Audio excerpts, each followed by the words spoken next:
All right, so we're going to go and get started while they're coming. They're logging back in. I'll see if I can catch them on the login. So let's get started here on tonight. So the first thing we're going to do is we're going to look at this. There's a lot of controversy around that surrounding uh, Apostle Paul, Saul of Tarsus. A lot of it is surrounding whether you're on the Israelite side. There's a lot of talk and conversation about Paul and his teachings, and Paul is one who has created his own doctrine.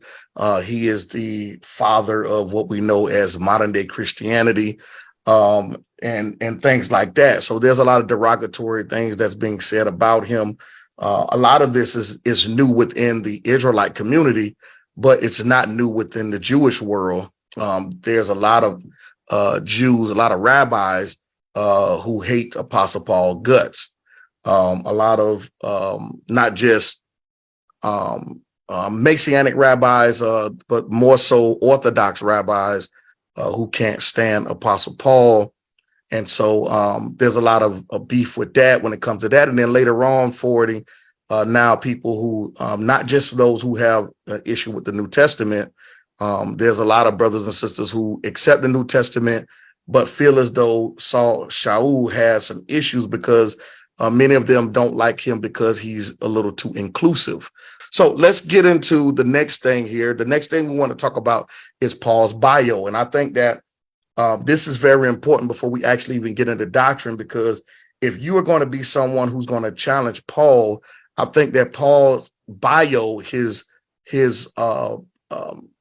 bibliography and autobiography is very well noted and respected.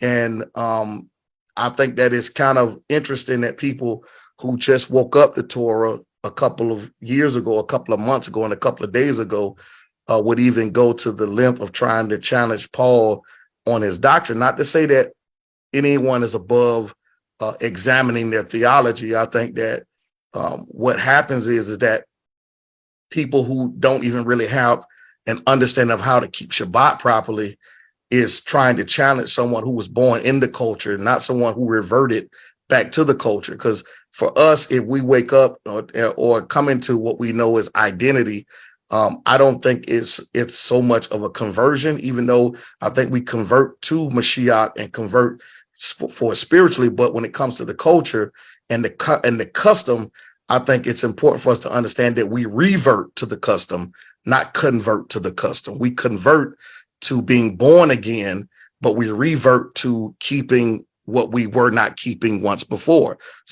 The next thing we're going to deal with, this is big, okay? This is the indictment against Paul. One of the main indictments against Paul is because they see the word or the phrase, my gospel, okay?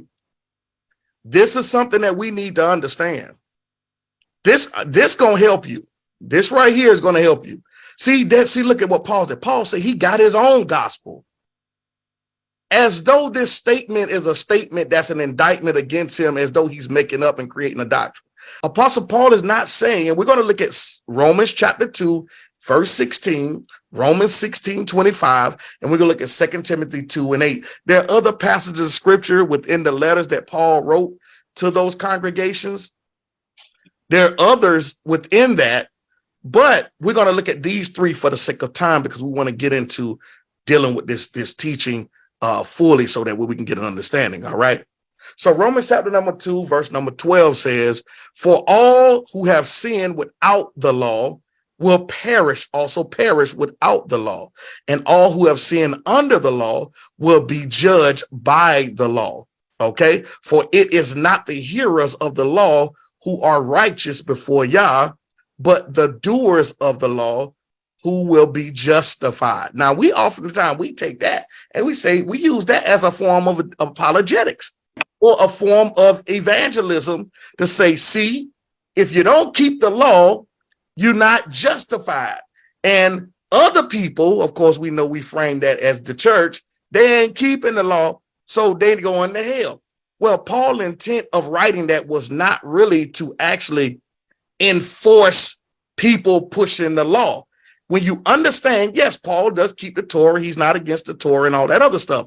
But the subject and the purpose, and if your phone is not on mute, please put it on mute, because I'm kind of hearing some noise in the background. Paul's whole purpose of trying to advance this to get people to understand, he's responding to a letter. This congregation in Rome, all right, is not a all Israelite congregation.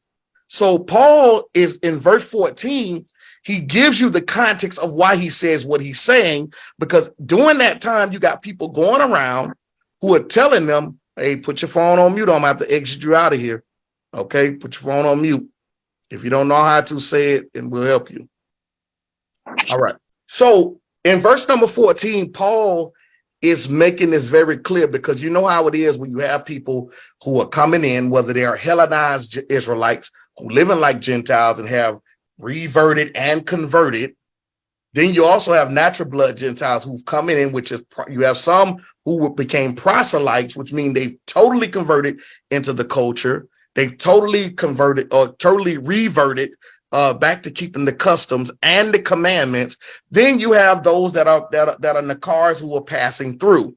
So you have all of this going on. This congregation is made up of all these different groups of people. So Paul in verse 14, he says, for when Gentiles, see, he's contrasting, he's bringing clarity to the previous three verses, or what we see as verses here in the text. For when Gentiles who do not have the law by nature do what the law requires, they are a law to themselves, even though they do not have the law. They show that the work of the law is written in their hearts. Paul is quoting Torah. That is a direct quote from Torah.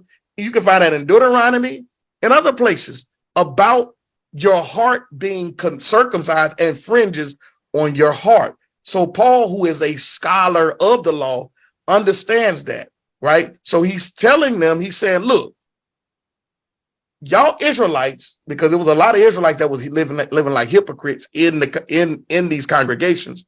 He's saying, look, okay, if the Gentiles, who the law wasn't given to during the time of Mount Sinai, if they keep the Torah like it was given to them, that shows that the law is on their heart in comparison to y'all who it was given to, and all you think about is outside stuff.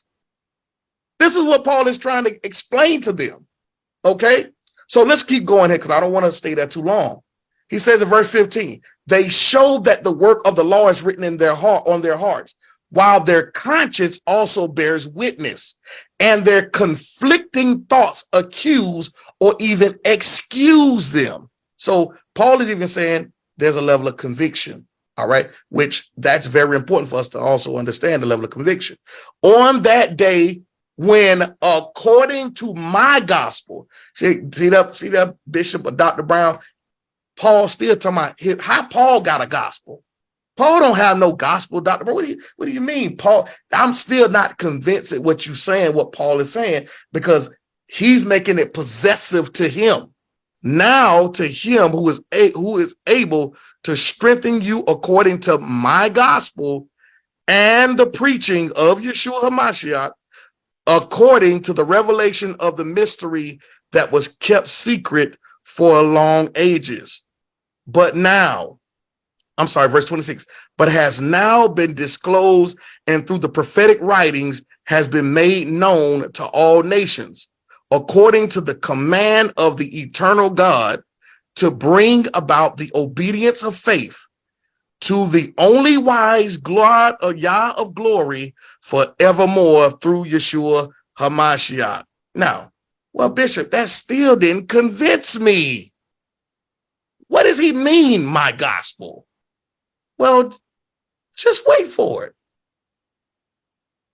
Here's what Paul means. In 2 Timothy chapter number 2, verse number 18 through 13, he says, remember Yeshua HaMashiach risen from the dead, the offspring of Daud, as preached in my gospel. There it is again. What gospel? What are you talking about? For which I am suffering bound with chains as a criminal. So Paul is in jail writing to Timothy, and he's going to tell him what his gospel is.